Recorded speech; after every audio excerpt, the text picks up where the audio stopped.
lilinawin lang po namin dito, hindi po ito investigasyon tungkol mismo kay Yusek Cabral. In other words, we are not going to look into the criminal liability of the former Yusek, the late Yusek Cabral, dahil nga po death extinguishes criminal liability.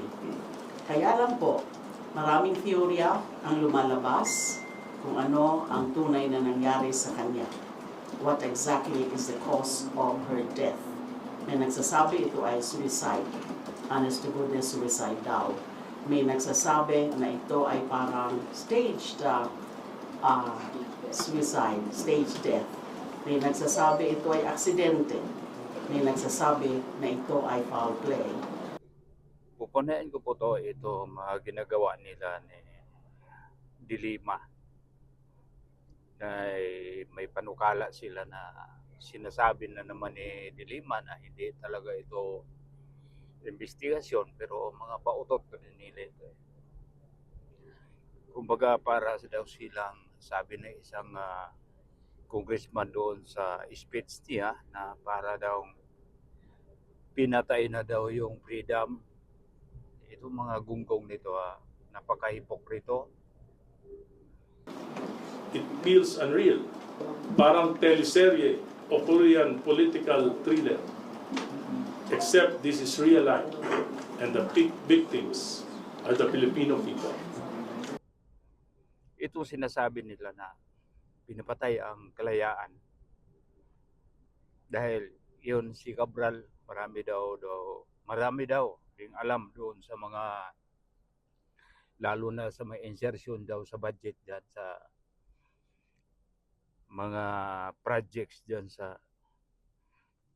flood control. Para bang yung ginagawa daw, yung flood control daw, para daw ginagawang incentives dun sa mga mga congressman. Pero karamihan dyan sa mga congressman daw, halos-halos daw lahat, sabi ni Labiste, ayaw daw sa record na napulot niya na naibigay sa kanya nang nabubuhay pa si Cabral. Ito po ay actually na-discuss natin last time I was on your show tungkol sa mga budget insertions ng mga kumpanya na may connection si Congressman Edwin Garjola. At ang files na ito ay ibinigay sa akin ni Yusek Cabral noong September 4 with the approval of Secretary Vince Dizon. Oo. Alam niyo po mga kababayan, itong mga congressman ito, yung sa sinasabi nilang parang pinapatay na ang binabaon na yung kalayaan na magsalita. Napaka-hipokrito. Dahil alam niyo po, kung naalala niyo po anong ginawa nila kay Kiko Barsaga? Kapwa nila congressman yun. Anong ginawa nila kay Kiko Barsaga? Ano sinasabi ni Kiko Barsaga, di ba? Parang binuking niya, sa madaling salita, parang sinasabi niya, parang pinaringgan niya yung mga kasamahan niya ng mga congressman na nakikinabang din daw diyan sa mga kalukuhan. O ito anong ginawa nila kay Kiko Barsaga? Di ba pinailan nila ng sanksyon sa Ethics Committee dahil hindi daw nakapagsalita ng maayos daw, bawal daw sa Isa itong pagsasalita mo, isa itong kalayaan. Hindi mo naman sinisiraan yung gobyerno. Pinupukol mo lang yung mga masasamang ginagawa ng mga kasamahan mo. O Korean political thriller. Except this is real life and the victims are the Filipino people. Ngayon sasabihin nyo na parang pinapatay na yung tawag doon? Kalayaan. Kasama na sa kalayaan yung pagsasalita kung anong nararamdaman mo. Basta wala ka lang balak sa gobyerno kung anong gagawin mo, yung ikakasama ng gobyerno, ang sayo lang maisaayos yung pamahalaan sana natin. isa yun pamamaraan ni Kiko Barsaga na ginawa niya pag-iingay para lang madisturbo, para lang kumbaga matauhan o baka makapag-isip-isip na yung mga kasama niya na mali pala talaga yung ginagawa natin.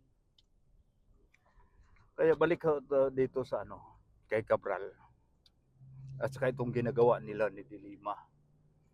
Ito naman sila nagpautot na naman sila, gawa-gawa naman sila, sasakay naman sila sa isyo. Pero tingnan mo yung mga grupo nila. Yun ang mga grupo, kasama sila si Jokno, itong bakla na Ngiwi, sino-sino pa dyan. Alam nyo po, mahinahal ako dito Sinabi ni Lima na hindi daw yun kilos na investigasyon, kundi parang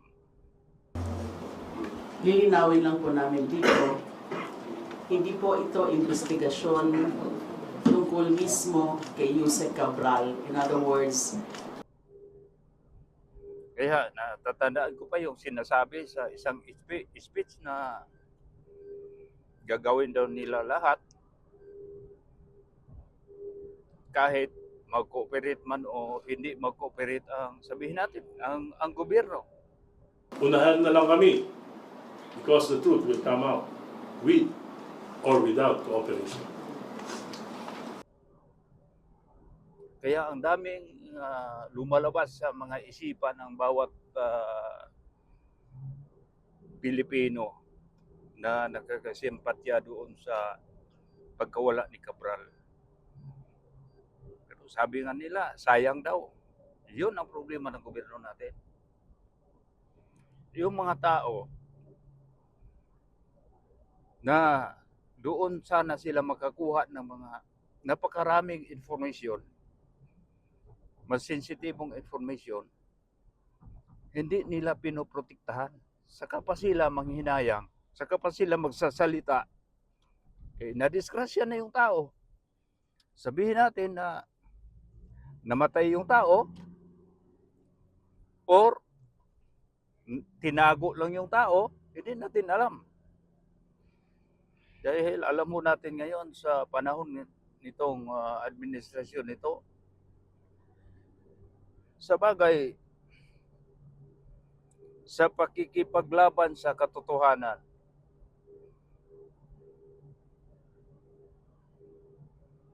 ang mga nagsasabi ng totoo, yung unang patatahimikin.